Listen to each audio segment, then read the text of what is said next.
Big breaking అనే చెప్పాలి. అంటే వ్యవసాయ శాఖ మంత్రి తుమ్మల నాగేశ్వరరావు మాట్లాడిన మాటలు ఇప్పుడు ఒక సంచలనానికి దారి తీసిందనే చెప్పాలి. అయితే మీకు ఇక్కడ వీడియో నేను ప్లే చేసే ముందు కొన్ని అంశాలు గుర్తు చేయబోతున్నాను. ఓట్ల కోసం ఏం మాట్లాడారు, ఏమైనా చేసేస్తాము, గత ప్రభుత్వంలో అసలు ఒక్క రేషన్ కార్డు కూడా ఇయ్యలేదని మాట్లాడినరు. బట్ ఇవాళ ఈయన నోట్లకి వెళ్ళొస్తున్న మాటలేంది, మన తెలంగాణలో 1,25,00,000 కుటుంబాలుంటే 1,25,00,000 రేషన్ కార్డులు ఉన్నాయని చెప్పిండు. Okay fine. రెండో మాట ఏం చెప్తున్నారు, ఇంకొక మాట వచ్చేసి ఈ కౌలు రైతుల గురించి కానీ దాని గురించి కానీ ఒకటి అసలు ముందేమో మేము అన్ని చేస్తామంటే మీకు తెలియదేమో ముచ్చట కాదు ఇది, కానీ ముందు మాత్రం మేము అన్ని చేస్తాము, మీకు అన్ని ఇస్తాము, మేము అట్లా చేస్తాము ఇట్లా చేస్తామని చెప్పి ఆఖరికి ఏం చేసిరయ్యా అంటే ఇప్పుడు అసలు ఉచితాలు అవసరమా అనే పరిస్థితికి వచ్చింది. మరి ఈ ఉచితాలు అవసరమా అనేది ఆ రోజు ఆ మేనిఫెస్టో తయారు చేసేటప్పుడు కానీ ప్రజలకు మాట ఇచ్చేటప్పుడు కానీ తెలియకుండానా? అంటే ఇవాళ నిజంగానే అంటే నేను ఈ మాటని నేను తుమ్మల గారిని అంటలేను, కానీ జోరుగా మేనిఫెస్టో తయారు చేసేసి మేము ఇస్తామని చెప్పారు. బట్ ఇవాళ మాత్రం ఈయన మరి రియాలిటీ మాట్లాడుతున్నాను అనుకోవచ్చా, లేకపోతే ప్రభుత్వానికి షాక్ ఇస్తుందని చెప్పొచ్చా? అంటే ఇక్కడ మొత్తం కూడా దివాలా తీసిన అంటే ఆర్థిక వ్యవస్థ దివాలా తీసింది అనేసి బడ్జెట్ పద్మనాభం టైప్లో ఈరోజు మేము వ్యవస్థ నడుపుతున్నామని ముఖ్యమంత్రి చెప్తున్న నేపథ్యంలో అసలు వాస్తవాలు ఏంది అంటే మెల్లగా తింతో చెప్పిస్తున్నారా? ఎందుకు వచ్చిన లొల్లిరానైనా ప్రభుత్వం పరిస్థితి లేదు, అసలు ఎప్పుడు ఉంటుందో ఎప్పుడు పోతుందో తెలియదు కాబట్టి అనేసి ఇక మీరు ఏ శాఖల వాళ్ళు ఆ శాఖల వాళ్ళు చూసుకోవడానికి చల్లగా చావు కబురు అనేది ప్రజలకు చెప్పిస్తారో ఒక్కసారి ఈ మాటలు మనం జరిందాం.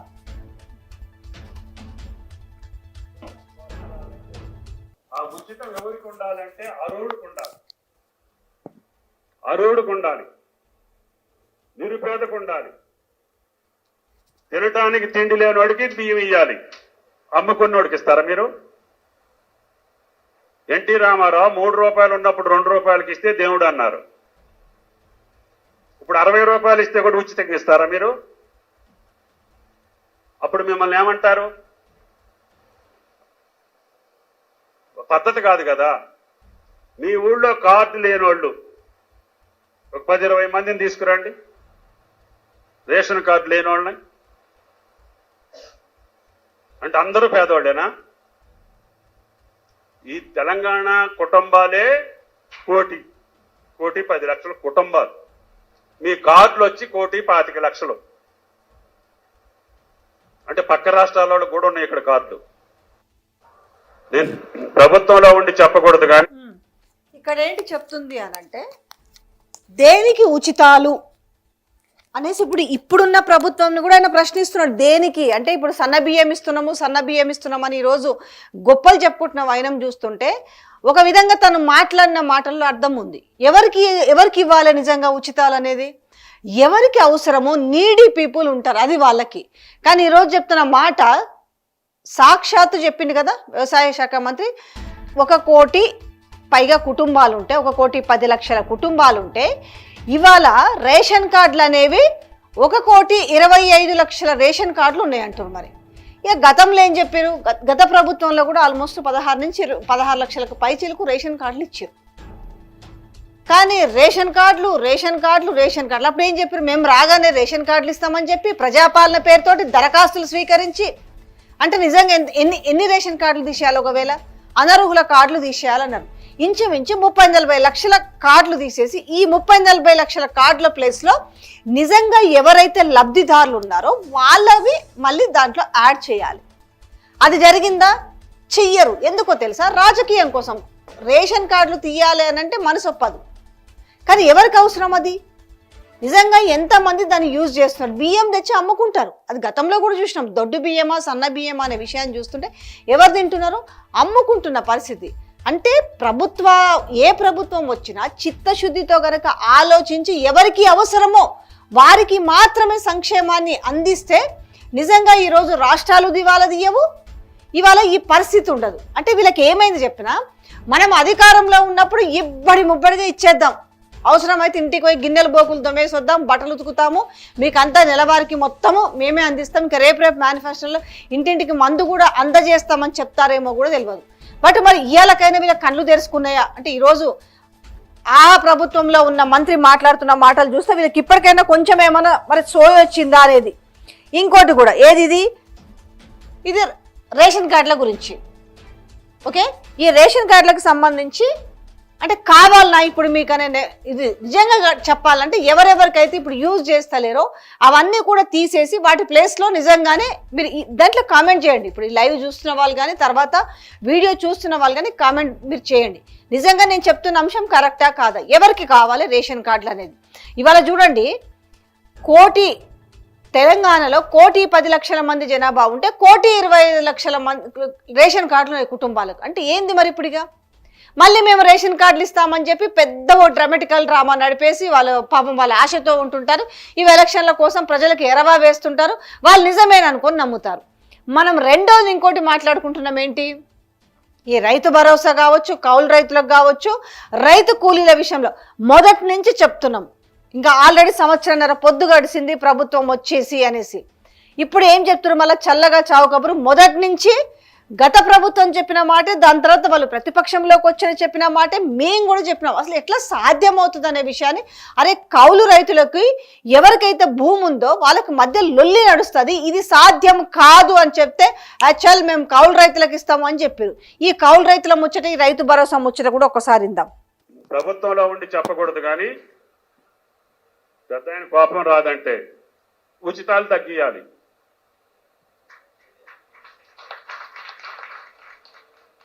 ఆ ఉచితం ఎవరికి ఉండాలంటే అర్హుడికి ఉండాలి, నిరుపేదకు ఉండాలి. తినటానికి తిండి లేనివాడికి బియ్యం ఇయ్యాలి, అమ్ముకున్నోడికి ఇస్తారా మీరు? ఎన్టీ రామారావు 3 రూపాయలు ఉన్నప్పుడు 2 రూపాయలకి ఇస్తే దేవుడు అన్నారు. ఇప్పుడు 60 రూపాయలు ఇస్తే కూడా ఉచితంగా ఇస్తారా మీరు? అప్పుడు మిమ్మల్ని ఏమంటారు? పద్ధతి కాదు కదా. మీ ఊళ్ళో కార్డు లేనోళ్ళు ఒక 10-20 మందిని తీసుకురండి, రేషన్ కార్డు లేనోళ్ళని. అంటే అందరూ పేదోళ్ళేనా? ఈ తెలంగాణ కుటుంబాలే 1,10,00,000 కుటుంబాలు. మీ కార్డులు వచ్చి 1,25,00,000. అంటే పక్క రాష్ట్రాల్లో కూడా ఉన్నాయి ఇక్కడ కార్డులు. నేను ప్రభుత్వంలో ఉండి చెప్పకూడదు కానీ ప్రదర్శన చేస్తాం. మీ సలహాలు కూడా ఇవ్వాలి. రైతు భరోసా ఎట్టు ఇవ్వాలి? రైతు భరోసా భూ ఆసాంకి వెళ్తుంది, పంట పండించినోడికి రావట్లేదు, వాళ్ళిద్దరి మధ్య సఖ్యత కుదరట్లేదు. వీడికి గడవక పొలం చేయాల్సి వస్తుంది కౌలుదారు వెళ్ళి. దాన్ని ఏం చేద్దాం? చేస్తాం. మీ సలహాలు కూడా ఇవ్వాలి. ఈ ముచ్చట మేము ముందు నుంచి చెప్పినాం, ఇదే పరిస్థితి వస్తుందని. గత ప్రభుత్వంలో కూడా గిదే ముచ్చట చెప్పిండ్రు. తెలంగాణ తొలి ముఖ్యమంత్రి కేసీఆర్ కూడా గిదే మాట చెప్పిండు. ఇది ఎక్కడ కూడా ఇది నాన్ సింక్లో ఉన్న ఐటము సింక్ అవ్వదు అని చెప్పిండ్రు. ఇప్పుడు రైతు భరోసా అనేది సరే, అప్పుడు రైతు బంద్ అయినా ఈరోజు రైతు భరోసా పోనీ అదేమన్నా సక్కంగా ఇచ్చారా అంటే ఇయ్యలేం రాబోయ్ అని చేతులు ఎత్తేసి, ఇది వాస్తవం అని చెప్పేసి ఆయన ప్రభుత్వం మీద దోషేసి ఆయన ఉన్న వాస్తవం అన్న కనీసం ఇలా బయటకు వచ్చి చెప్పిండు. బెటర్ దెన్ ఇంకా మభ్యపెట్టక, రైతులని ఇంకా మభ్యపెట్టకుండా ఇది వాస్తవం అని చెప్పిండు. నిజంగా చెప్పాలంటే ఆ నిజాన్ని ఒప్పుకున్నందుకు ఆయనకు అభినందనలు తెలపాలి.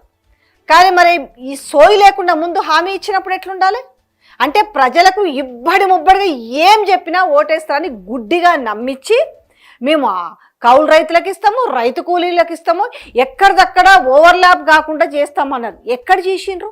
ఎక్కడన్నా ఇంతవరకు తెలంగాణలో ఎంతమంది కౌలు రైతులు ఉన్నారు అనేసి ఒక్కసారన్నా ఎవరన్నా పోయి ఒక సమీక్ష కానీ ఏ ఒక వ్యవసాయ శాఖ అధికారి వెళ్ళి రిపోర్ట్ తీసుకొచ్చిరా ఎంతమంది ఉన్నారు ఊర్లలో?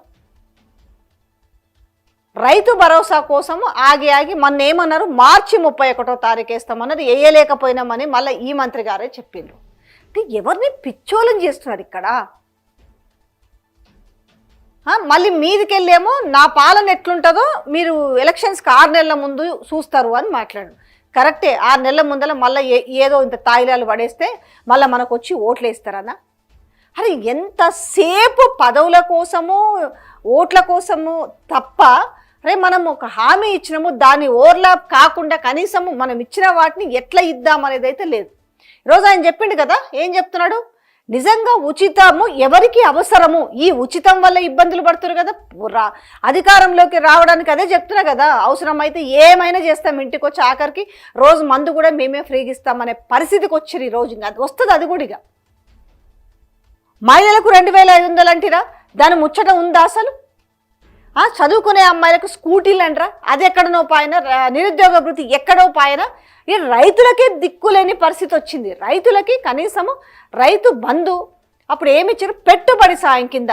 నిజంగా పెట్టుబడి సాయం ఏంది, అవసరం ఉన్న ప్రతి రైతుకు కావాలి. దాన్ని ఏం చెప్పారు, మేము అట్ట కాదు ఇట్ట కాదు, మేము మొగోళ్ళం, మేము ఇంత ఇస్తామని చెప్పి 15,000 ఇచ్చారు. మళ్ళీ అది కాకుండా మేము కౌలు రైతులకు 15,000 ఇస్తామని చెప్పి.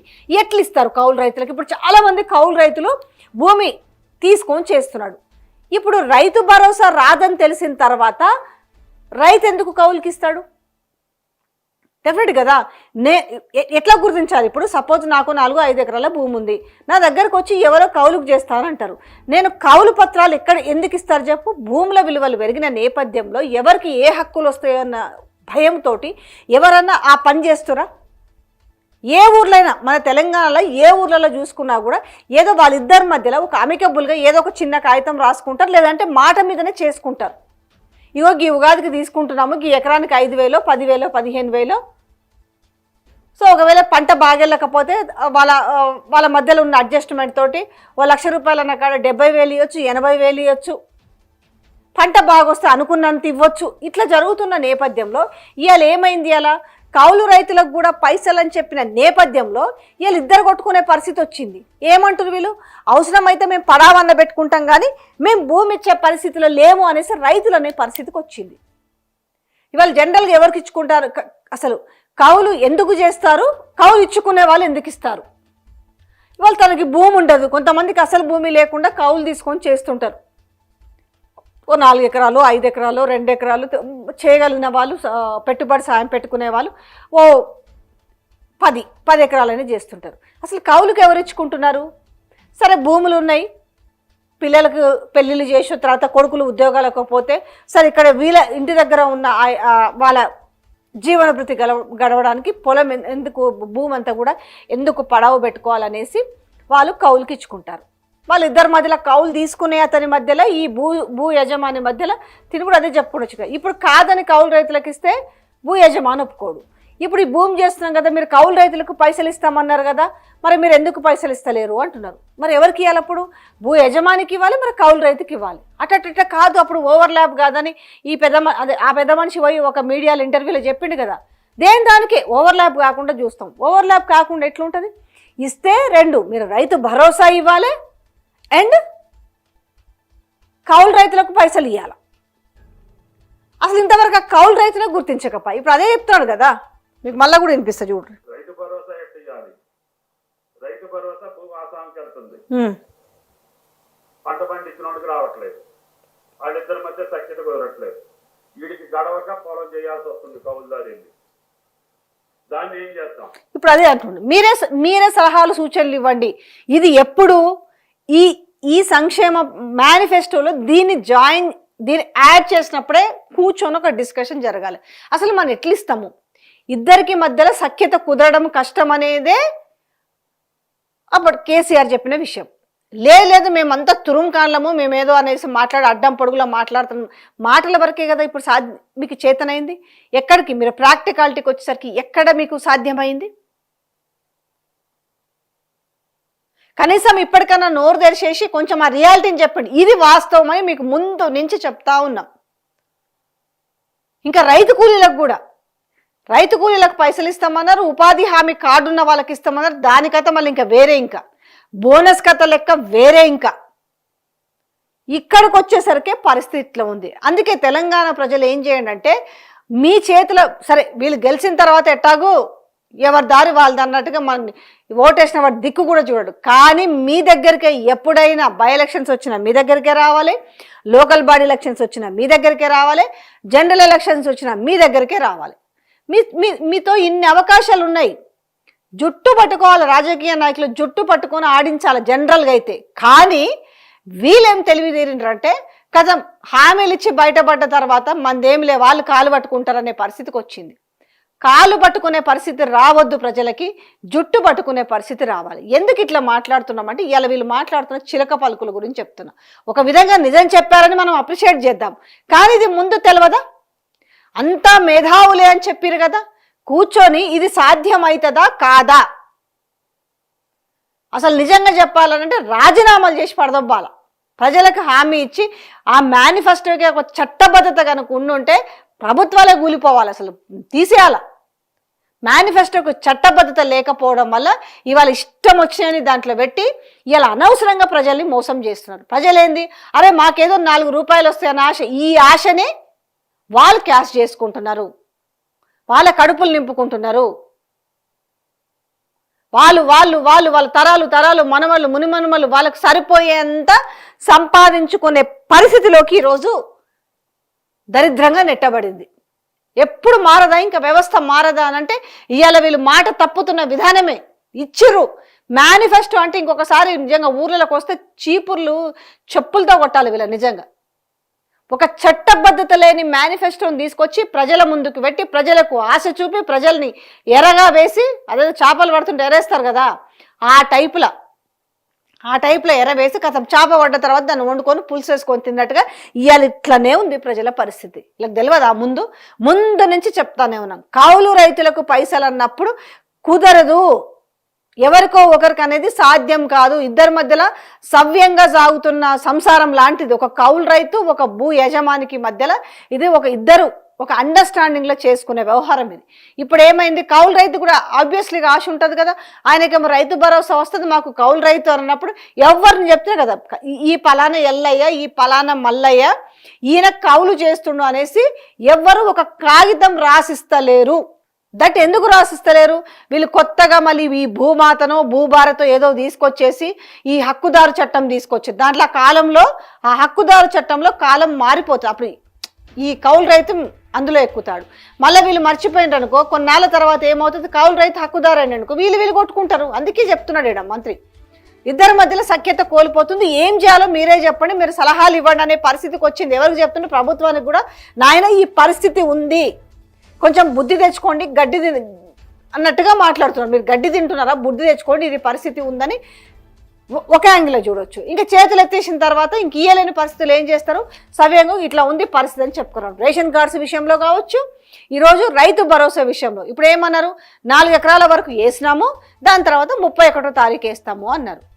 ఆ వచ్చిన 4 ఎకరాల వరకు కూడా పూర్తి స్థాయిలో రాలేదు. వీళ్ళు ఎట్లుంటుందనంటే, అదే నేను చాలాసార్లు చెప్పిన వీడియోలో, బంతి భోజనంలో అందరినీ కూర్చోబెడతారు, పాప చివరి దాకా వస్తుందేమో అనుకో, ఆడొకడికి ఇట్లా పెట్టుకుంటూ పోతుంటారు. సేమ్ ఇదే పరిస్థితి ఉంది. రైతు భరోసా అయినా, తర్వాత 200 యూనిట్ల కరెంట్ అయినా, లేదంటే గ్యాస్ సిలిండర్కి 500 గ్యాస్ సిలిండర్ అయినా సేమ్ ఇదే పరిస్థితి ఉంది.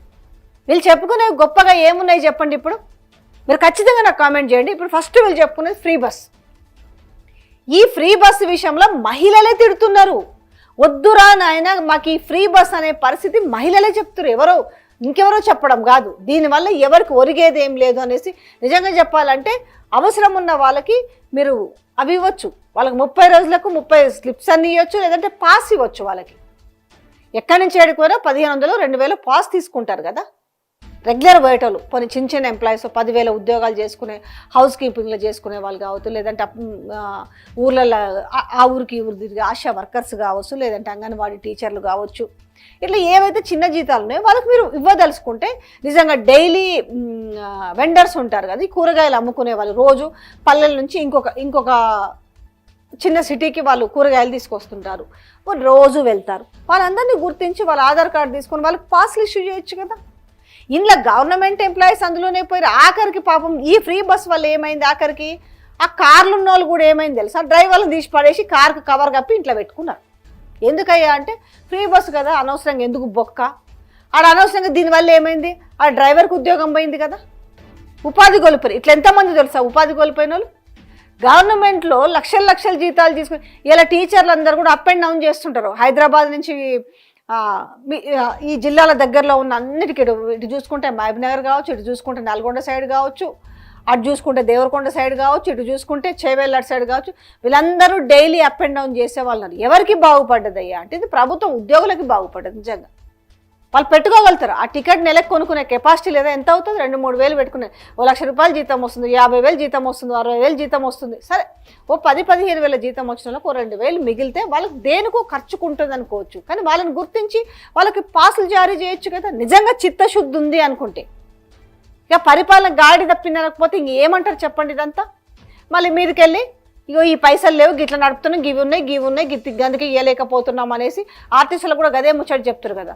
మేము చర్చలకు సిద్ధం, వాళ్ళు సమ్మెకి పిలిపిస్తామంటే వీళ్ళు చర్చలకు సిద్ధం అంటారు. ఎప్పుడు ఆ ఫ్రీ బస్ కాస్త కూడా బంద్ అయిపోతుంది. ఖచ్చితంగా ఫ్రీ బస్ బంద్ అవుతుంది. ఇందులో ఎట్లాంటి డౌట్ లేదనే చెప్పాలి. మహిళలకి ఇది ఒక షాక్. ఏమవుతుంది తెలుసా, మేము చెప్పినాము, చర్చలకు పిలుస్తున్నాము, కానీ వాళ్ళు వస్తలేరు, కావాల్సుకొని వీళ్ళు ఇది చేస్తారు, అందువల్ల వాళ్ళు సమ్మెకు పిలిపివ్వడం వల్ల సమ్మె చేస్తారు కాబట్టి మేము ఏం చేయలేమంటారు. ఇట్లా ఉంటుంది ఆఖరికి ముచ్చట. ఎటు పోయి నష్టం ఎవరికయ్యా అంటే వాళ్ళకు వచ్చే జీతాలు మంత్రులకు వాళ్ళకు వస్తాయి, వాళ్ళకు వచ్చే కమిషన్లు వాళ్ళకు వస్తాయి, వాళ్ళు చేసేవన్నీ చేస్తూనే ఉంటారు. కానీ ఇలా నష్టపోయేది ఎవరంటే ప్రజలు నష్టపోతున్నారు. అందుకే చెప్తున్నా, కళ్ళు ఇకనైనా ఆలోచించండి, కళ్ళు తెరవండి అని నేను పదే తెలంగాణ ప్రజలకే విజ్ఞప్తి చేస్తున్నా. ఒక్కొక్క మాట చల్లగా చావు కబుర్లాగా నిజంగా ఇయ్యలేకపోతే రాజీనామా చేయాలి. నిజంగా చెప్పాలంటే ఎందుకు, వ్యవసాయ శాఖ మంత్రి ఇచ్చినప్పుడు ఆలోచించుకోవాలి, ఇవన్నీ చేయగలుగుతామా? నిజంగానే రైతు భరోసా గత ప్రభుత్వం కంటే మనం ఎక్కువ ఇస్తా అని చెప్పినా నిజంగా ఇంతమందికి ఇవ్వగలుగుతాం. కనీసం మేము ఇన్ని ఎకరాలకు ఇస్తామన్న విషయాన్ని కూడా చెప్పే వీళ్ళకు ధైర్యం లేదు తెలుసా. లేదు మేము ఈ 5 ఎకరాలకే ఇస్తాం పోనీ రైతు భరోసా, లేదు మేము పాపం రైతులు ఎంత గొప్పోళ్ళంటే 15,000 అంటే ఓటేసిరు. అరే గత ప్రభుత్వంలో 2 పంటలు కలిపి 10,000 ఇచ్చారు కాబట్టి ఇప్పుడు 15,000 రూపాయలు ఇస్తామంటే ఓటేసిరు. కౌలు రైతులు కూడా ఎందుకు వేసిరు? అరే మాకు కూడా 15,000 ఇస్తామన్నారు కాబట్టి వాళ్ళు వేసిరు. రైతు కూలీలు కూడా ఎందుకు ఓటేసిరు అని అంటే అరే మాకు 12,000 ఇస్తామన్నారు కదా అనేసి. కానీ ఇక్కడ ఏమైంది? ఏది లేకుండా ఇవాళ మళ్ళీ ఆయనకిస్తే ఈయన కష్టం అవుతుంది, ఈయనకిస్తే ఆయన కష్టం అవుతుంది అనే ముచ్చటని చల్లగా అప్పుడు తెలీదు. పోనీ మీకు క్యాబినెట్ ఇస్తున్నప్పుడు ఇగో మేము పలానా వ్యవసాయ శాఖ మంత్రి మీకు ఇస్తున్నాం అన్నప్పుడు ఇవి ఎట్లా నేను సాల్వ్ చేస్తా ఈ ప్రాబ్లమ్స్? మనం రైతు భరోసా ఎంత ఇస్తాము? 7 ఎకరాలకు ఇస్తామా, 8కి ఇస్తామా, 9? అది ఎక్కడొకటి పెట్టండి. సాచురేషన్ అయితే పెట్టాలి కదా, సీలింగ్ అయితే ఉండాలి కదా. చెప్పరు. ఎందుకు అనంటే చెప్తే జనాలు తిరగబడతారు కాబట్టి. ఇది మేనిఫెస్టోని పెట్టాల్సి ఉంటుంది. కానీ ఆయన ఓట్లు పడకపోతుండే, గెలవకపోతుండే. పోనీ మేము 7 ఎకరాలకు ఇవ్వదలుచుకున్నాం, లేదు మేము ఈ 5 ఎకరాల లోపాలకి ఇస్తామని చెప్తున్నా. ఇప్పటికీ కూడా ఆ మాట చెప్తున్నారు. కానీ ఇన్ని వంకలు ఇన్ని తిప్పుకొచ్చి చెప్తున్నారు. ఒక్క మాట చెప్పడం కోసం ముక్కు ఎక్కడ ఉందంటే ఇక్కడ ఉందని చెప్పట్లేదు. దాన్ని తిప్పుకొని ఎప్పుడు ఎలక్షన్ల దాకా తిప్పుకొస్తారు. అప్పటిదాకా కూడా చెప్పారు. అంతే. రేపు తులం బంగారం సంగతి కూడా అట్లనే చెప్తారు. ఏది ఒక క్లారిటీ లేదు. ఇక్కడ మోసపోయింది అంటే మోసం చేసిన వాడు ఎట్లాగూ చేస్తారు, కానీ ఇక్కడ నమ్మినది తప్పన్నట్టుగా ఇప్పుడు తెలంగాణ ప్రజలే ఆలోచించుకోవాల్సిన దుస్థితి ఏర్పడిందని చెప్తున్నాను నేను ఈ విషయం. పక్కా ఇంత ఘోరంగా మోసం చేస్తున్నారు అంటే ఏ మార్చి మోసం చేయడం అంటారు దీన్ని. ఇక మన నిజాలు చెప్తే దుఃఖం వస్తుంది. ఇప్పుడు ఏముంది, ఆఖరికి పాపం రైతులు ఎంత మంచోళ్ళు అంటే 6,000 మేము 15,000 అన్నారు కదా, సరే మీకు రెండు క్రాప్లకు కలిసి 12,000 ఇస్తామంటే పోనీలే అని పెద్ద మనసు కూడా చేసుకున్నారు. కానీ ఇలా ఆ పెద్ద మనసులకు కూడా ఇలా తూట్లు పొడుస్తున్నారు. సో మీకు అవకాశం వచ్చినప్పుడు మీరు ఆ అవకాశాన్ని సద్వినియోగం చేసుకునే అవకాశం మీ చేతిలో ఉన్నప్పుడు చేసుకోండి. ఏవి వెలివారు, అన్నిటికీ చేతులు ఎత్తేసారు. 2 లక్షల రుణమాఫీ ఏమైందో చూసారు కదా, ఎంతమందికి వచ్చింది చెప్పండి. ఇదేం పెద్ద దాచిపెడితే తాగేది కాదు. ఒక కరెక్ట్గా మేము ఇన్ని వేల కోట్లు పెట్టిందంత బడ్జెట్లో మొత్తానికి కావాలయ్యా అంటే 41,000 కోట్లు అయితే అర్హులు ఎవరైతే ఉన్నారో వాళ్ళకి రుణమాఫీ అవుతుందని చెప్పారు. 41,000 కోట్లు కావాలి. దానికి ఏం చేసిరు? 30,000కు తెచ్చిరు. 30,000 కోట్ల నుంచి ఎంత ఇచ్చారు? వీళ్ళు చెప్తున్న వాళ్ళకి 21 కోట్లు. 21 కూడా ఇవ్వలే. ఏ 15-16 కోట్లకే వాళ్ళు క్లోజ్ చేసి పెట్టారు. ఇప్పటికీ రిమైనింగ్ అంత అయిపోయింది అనేసి ప్రపంచవ్యాప్తంగా అసలు మేము చేసిన గొప్ప ఎవ్వరు చేసిరని చెప్పుకునే పరిస్థితి వచ్చింది. రాని వాళ్ళు ఇంకా ఎదురు చూస్తారు. పోనీ వాళ్ళకి మేము ఇస్తామని చెప్తున్నా, అసలు ఆ ఊసే లేదు. కానీ మేము మాత్రం ఇంత రుణమాఫీ ఎట్లయితుంది? రుణమాఫీ ఆడ 30,000 కోట్లు పూర్తి స్థాయిలో చేస్తేనే సరిపోదు. ఈ నేపథ్యంలో పోనీ 21,000 కోట్లు అంటారు, మరి రిమైనింగ్ 9,000 కోట్లు ఏవి? ఆ సమాధానం లేదు. ఇప్పుడు ఏమంటారు? ఉచితాలే వేస్ట్ అనే పరిస్థితికి వస్తే పెట్టండి, ప్రభుత్వం మీద చేయండి, యుద్ధం చేయండి. అసలు మీరు ఎట్లా ఇస్తారు ఈ ఉచితాలు? ఉట్టిగానే ఎక్కడో మాట్లాడడం ఎందుకు? బాజాబ్తో చెప్పురు ముఖ్యమంత్రికి, ఏం ఉచితాలు ఇవి, ఈ ఉచితాల వల్లనే కదా అంత బర్బాజ్ అయిపోయింది, అరువులకు ఇద్దాము అని చెప్పేసి మాట్లాడుండ్రి, తిరగబడుండి, నిరసన గట్టిగా వ్యక్తం చేయండి. ఇక కొంచెం కొంచెం కాదు, ఏమో అనుకుంటారు అనేది కాకుండా ఆ నిరసన అనేది కొంచెం చాలా గట్టిగా వ్యక్తం చేయండి. వాళ్ళకన్నా బుద్ధి వస్తుందేమో, ఈ మాయమాటలు చెప్పుడు బంద్ చేస్తారేమో కదా. సో మెల్లగా వస్తుంటుంది, తిరుగుబాటు మొదలయ్యింది. ఎందుకంటే జనాల్లోకి పోతే అడుగుతున్నారు, ఏం సమాధానం చెప్పాలో తెలియదు. అన్ని శాఖలకు ఇదే ఉందనుకోండి, ఇక ఒక్కొక్కటి ఇట్లా అన్ని బయటకు వస్తాయి. గుప్పిడ మూసుకున్నంత వరకే అంట కదా, తెరిస్తే అన్ని తెలుస్తాయి అన్నట్టుగా ఒక్కొక్క భాగోతం అనేది చిట్ట బయటపడుతూ ఉంటుంది అన్నట్టు. కానీ ఒకటి మాత్రం ఆలోచించండి, తెలంగాణ ప్రజలకు ఏం జరుగుతుంది అనేది ఆలోచించండి ఒక్కసారి.